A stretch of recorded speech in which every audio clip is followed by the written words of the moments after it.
My name is Shani Jones, and I am your resident certified sex coach. Thank you for joining me on Do You Know the New Kinky You? Your path to discovering your own unique sexuality. Our sexuality is like a fingerprint. No two of us are exactly the same. Sexual possibilities are vast, and I invite you to decide what is right for you. Now, in this episode, we are talking about our daily podcast that I do on Anchor or Spotify or whatever podcast platform you listen to. The podcast is called Do You Know the New Kinky You? You are watching this on YouTube, which is also Do You Know the New Kinky You? In our daily podcast, we are reading from the book Mirror of Intimacy, Daily Reflections on Emotional and Erotic Intelligence by Alexandra Katakis and Tom Bliss. This is the ASECT 2015 Book of the Year. Now, what that means is we are currently in the year 2022, and I am reading the book based on the topics that the author presents. I provide their passage, give the readers or listeners time to reflect on what it is that they've just heard from the authors.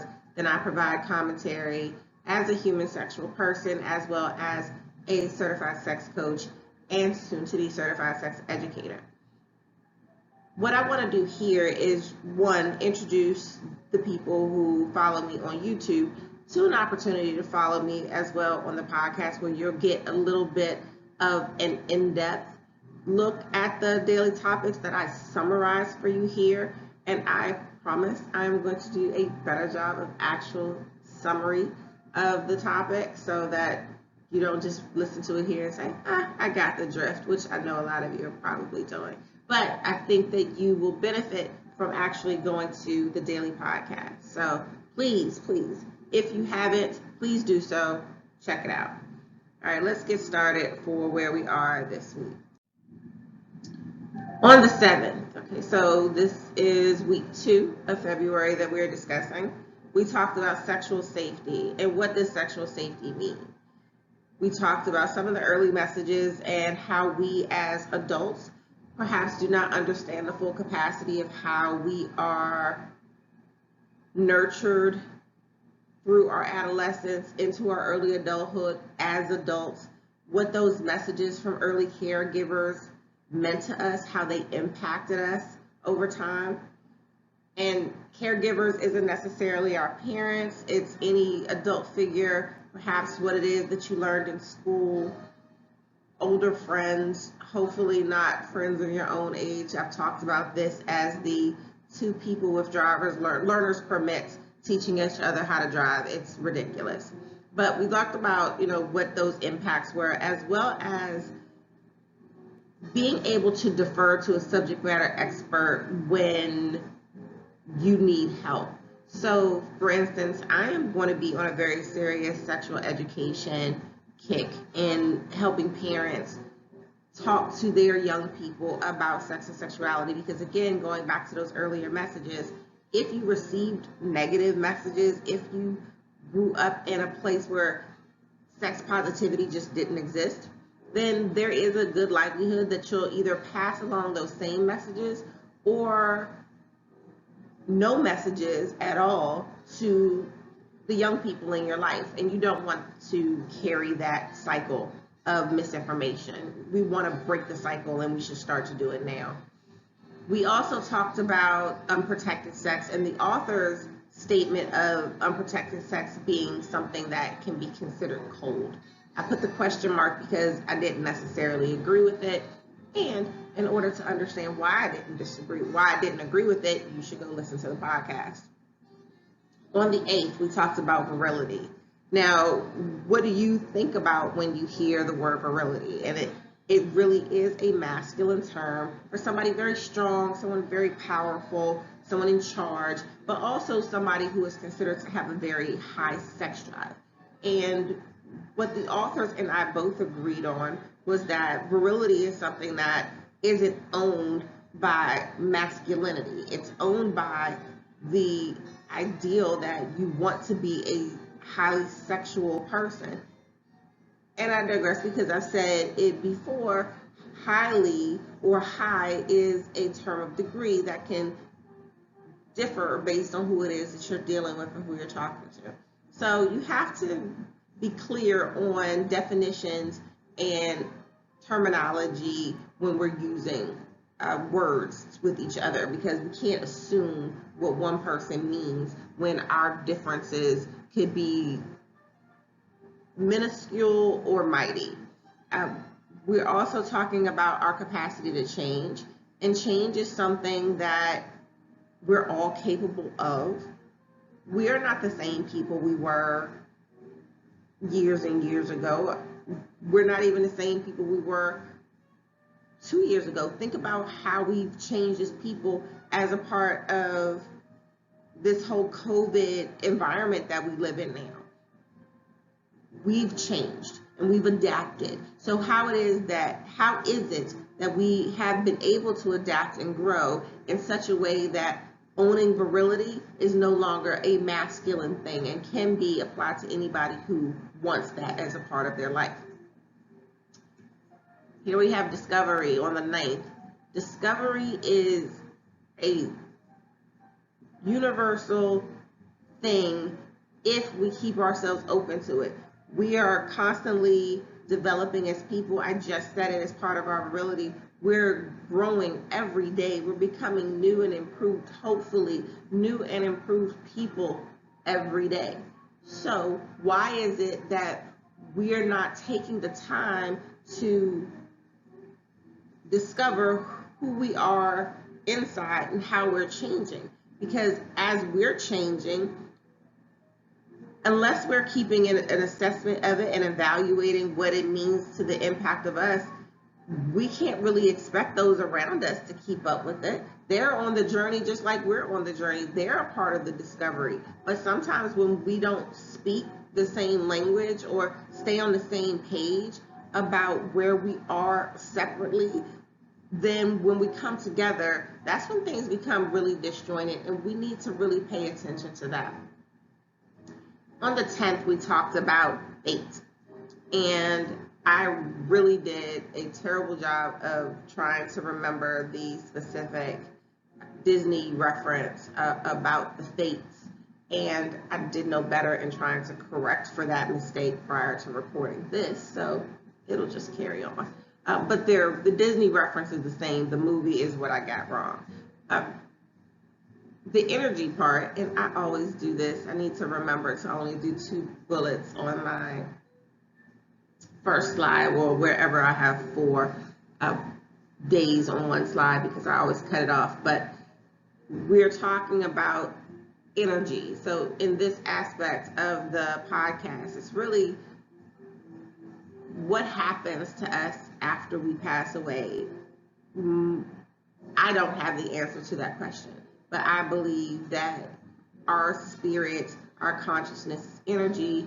Energy is neither created nor destroyed, that it exists as a part of a larger consciousness that when we pass away takes a different shape, form, essence. I don't know. That is what I feel in my heart. That being said, I want whatever energy that I have, if that sameness, if the thing that makes me me carries over into the next phase of existence, I want all of that thing, that energy, to be positive. I don't want to carry negativity or anything messed up into that next chapter. So you have to decide, what does it mean to you to live your life either by fate or by destiny? Do you control it, or is it something that's preordained and you're just here? On the 11th, we are talking about choice. And choice is a very deliberate thing. It means making a decision and being able to hold to that decision Also acknowledging when you make a mistake. So I don't know if I talked about that very much on the podcast, but if not, I do want to acknowledge that your choices don't absolve you when there's wrongdoing or when you have made a mistake, whether intentional or not.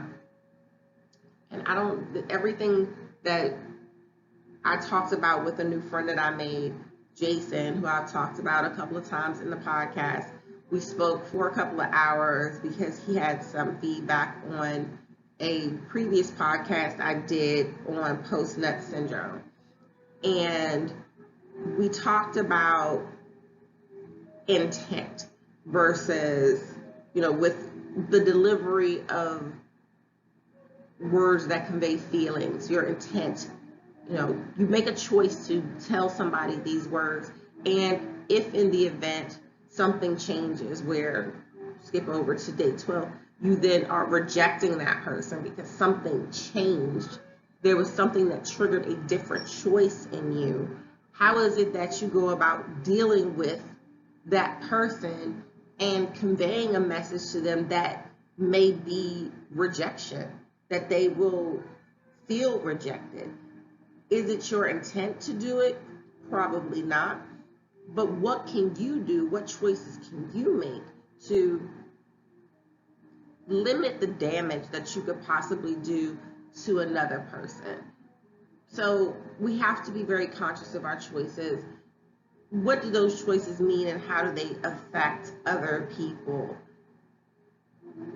And then when we get to a place where a choice has put us in a place where we don't feel good, or if we feel rejected by a situation or a person, how do we deal with it? Because we can't own how information is delivered, but we can own how it is that we absorb it and take it and deal with it and move on with it.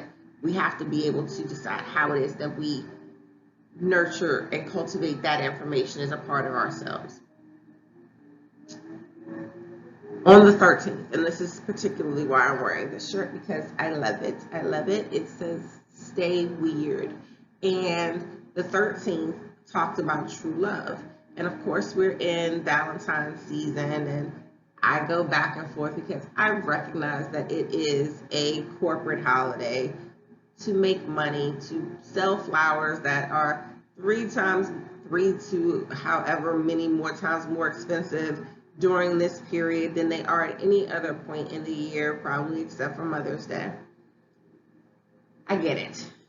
And I get that there are some guys that show love and affection all year long. I get it. But to make Valentine's Day the rule, to say this is the day you're just going to protest, why? There are so many other days that you could protest. Pick a different one, maybe. I don't know. I get the point, but you can make a card. You can make it less corporate. You don't have to not celebrate the day if the issue is the corporate capitalism of the made-up holiday.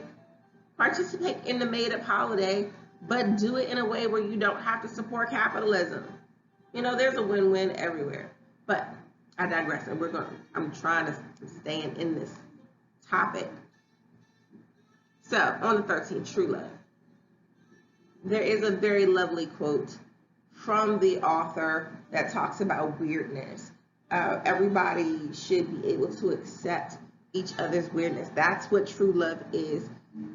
Finding somebody's weirdness that you can put up with. I just always refer to it as finding the person whose shit you can deal with, whose shit least gets on your nerves, and that's who wins the fight. Weird probably goes, that's what I said. I like mine a little bit better, but at the end of the day, true love isn't this one, to me, it's not this one thing. Love is just way too big of an emotion to just be this one thing. And in all of the world, all of the universe, if you don't find this one thing, that you'll never experience the beauty that is.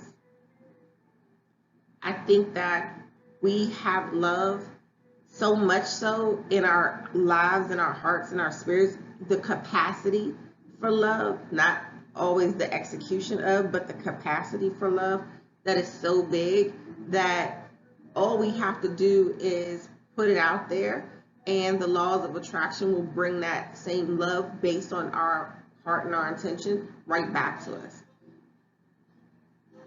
What we can't do is take situations that we want to be loved, what we shouldn't do, not what we can't do. What we shouldn't do is take situations that we want to be loved and try to force feed them into something that fits the mold of a desire versus actually fighting for the desire. If there's something you truly want, if there's something that is a passion for you, you should fight for that. Don't just discard it because it's hard. That is a true love. A true love can be a person, of course. That's what you thought of. It can be a person, a loved one, your boo, your mate, your partner. True love could be your child, children. And true love could be a passion. A passion. This is a true love for me. So I'm realizing this is a true love. So this has never worked for me. This is love. So own your love, own your experiences. I am Shani Jones, your resident certified sex coach. And again, I thank you for joining me on Do You Know the New Kinky You? This is really your path to discovering your own unique sexuality. I mean that sincerely. I have been trying to find the words to convey what this platform is supposed to be, and I think I have finally found it. Please go and listen to the podcast, follow on social media, comment here. I appreciate it. And if there are things that you have questions about, feel free to contact me. All of the social media and contact information is on the first slide. So I will talk to you again very soon.